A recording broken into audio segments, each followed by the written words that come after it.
So, one of the things about being a human is that it can be difficult because we actually picked something to work on why we were here being a human. And that thing that we worked on or we decided to work on why we're a human is often called the thorn in our flesh.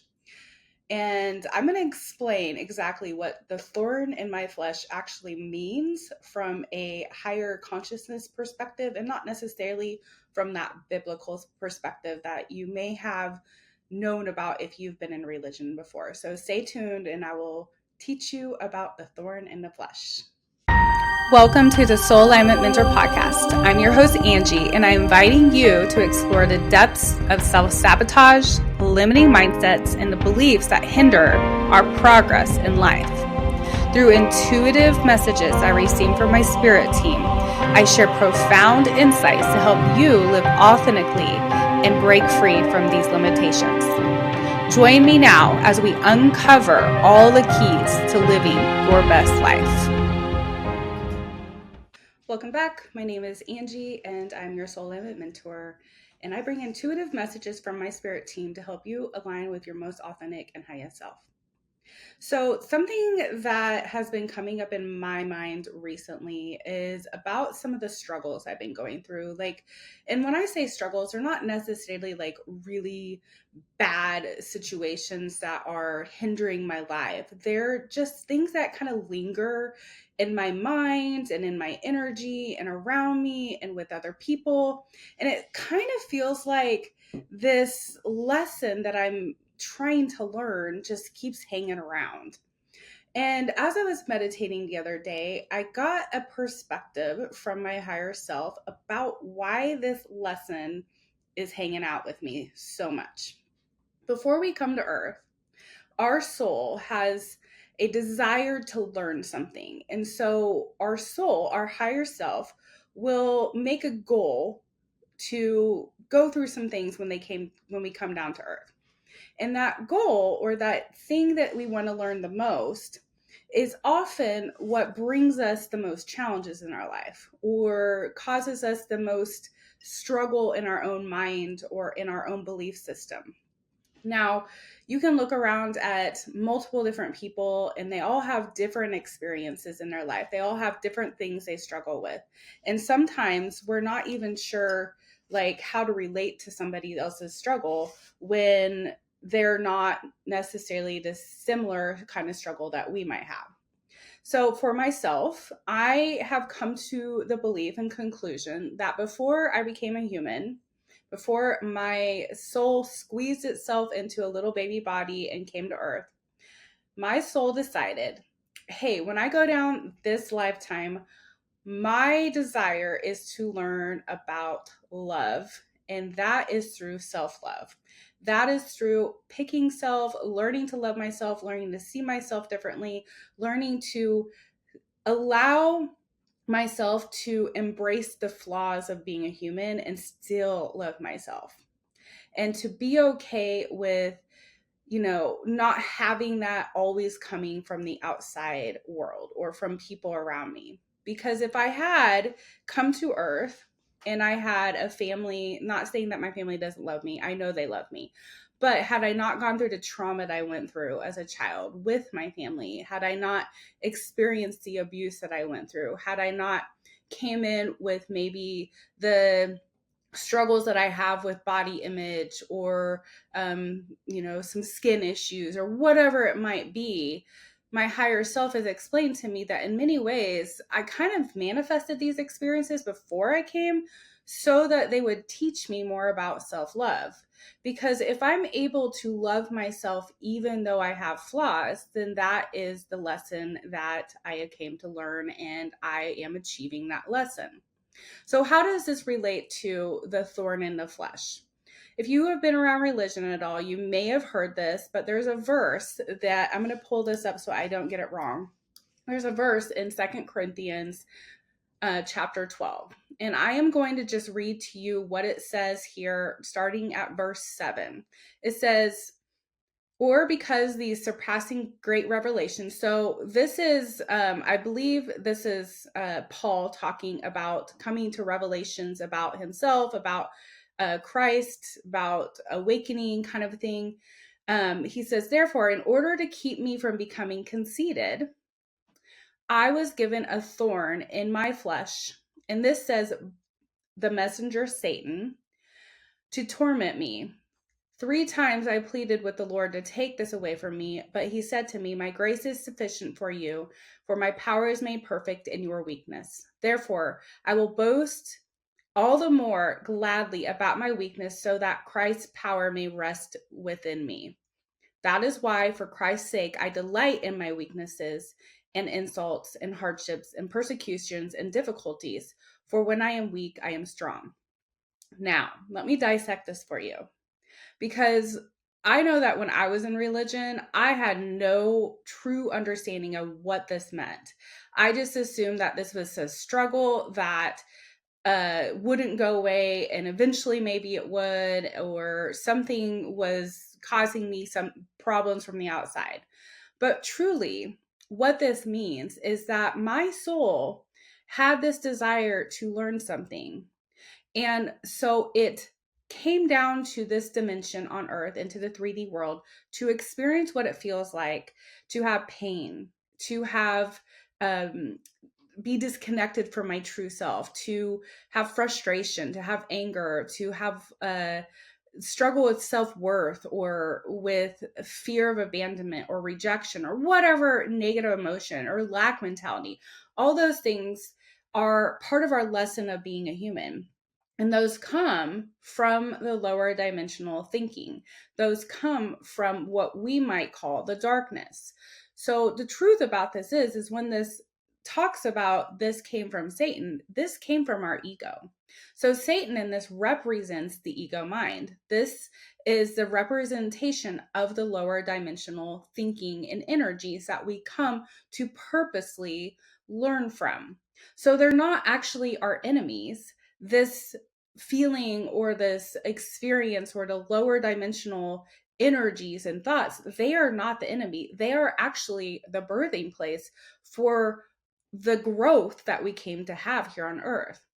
Because if I did not have any fear of not being loved, or if I didn't struggle with self love, I would have nothing to work on for developing self love. So, in many ways, I kind of manifested experiences when I came to earth to work on something. Now, here's the thing. As I'm learning more about this, as I'm discovering my thorn in the flesh, and you can think about what could be your thorn in your flesh.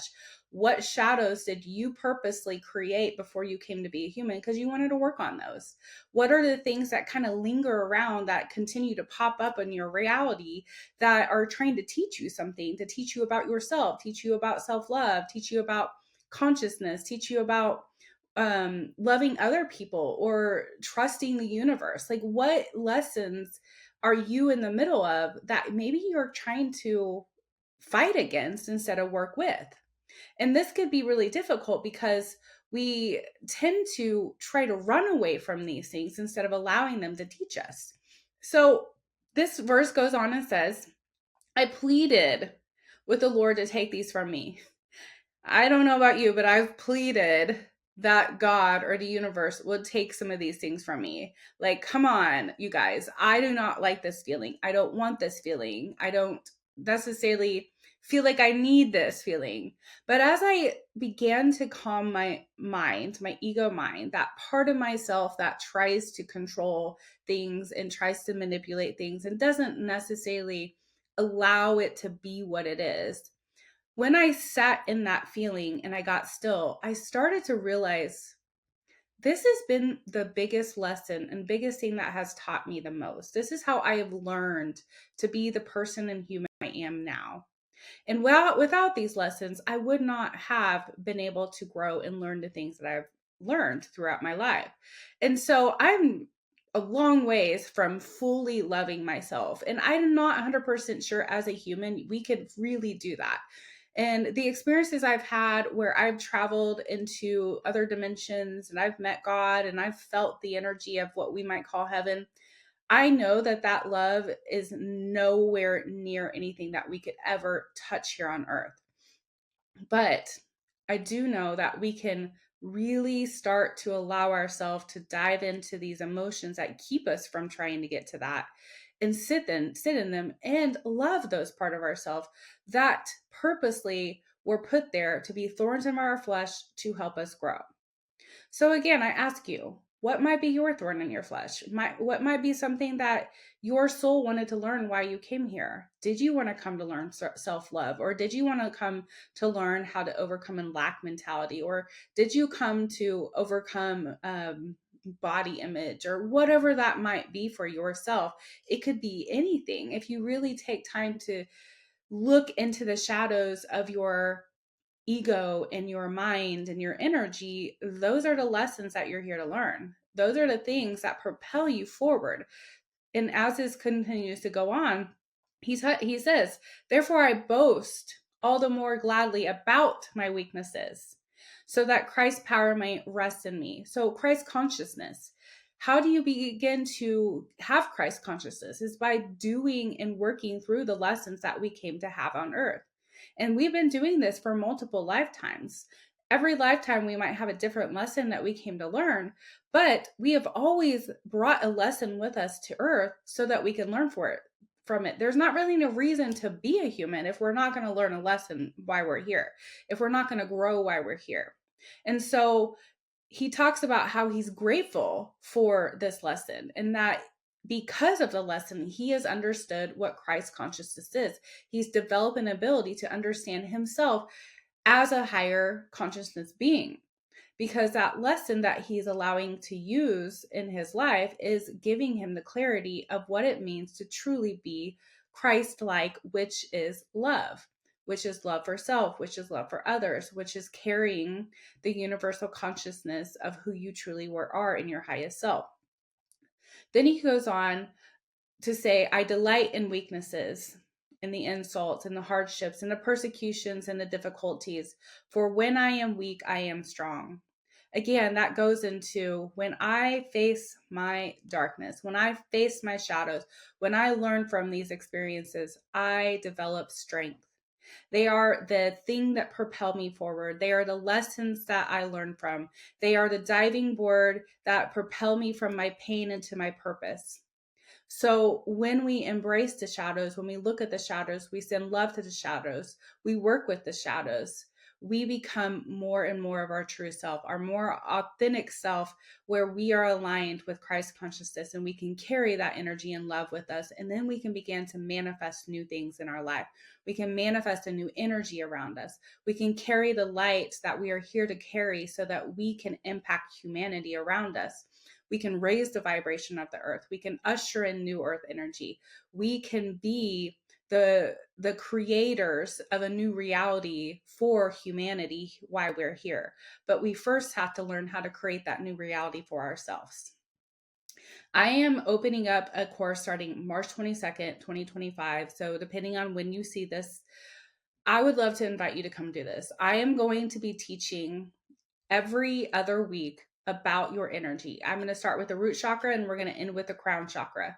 And we're going to go through every energy field that you carry within your main 7 chakras, and we're going to go into these shadows, and we're going to develop the ability to see these things so that we can continue to rise in our frequency, continue to be the human that we came to be, and to learn the lessons that we came to learn, and to embrace these things instead of fight against them. So if that's something that you want to do, I encourage you to come join me. I will have the link down in the description. Raise Your Vibration is what it's called.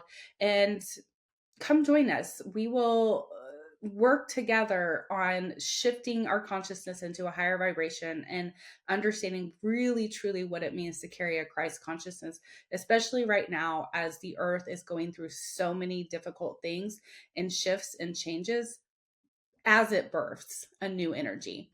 The darkness is only the energy of the ability to manifest new. Without that darkness, we wouldn't be working towards anything new. So let's kind of work with it instead of against it so that we can change ourselves and the world around us. Hopefully this helped you a little bit. I would love if you would like, subscribe, leave a comment, whatever you feel led to do. Share it with a friend. The more likes and the more people I come through, the more people it reaches. So thank you for being here, and I wish you the best day, night, evening, whatever time it is for you. I send you all the universal love. Namaste.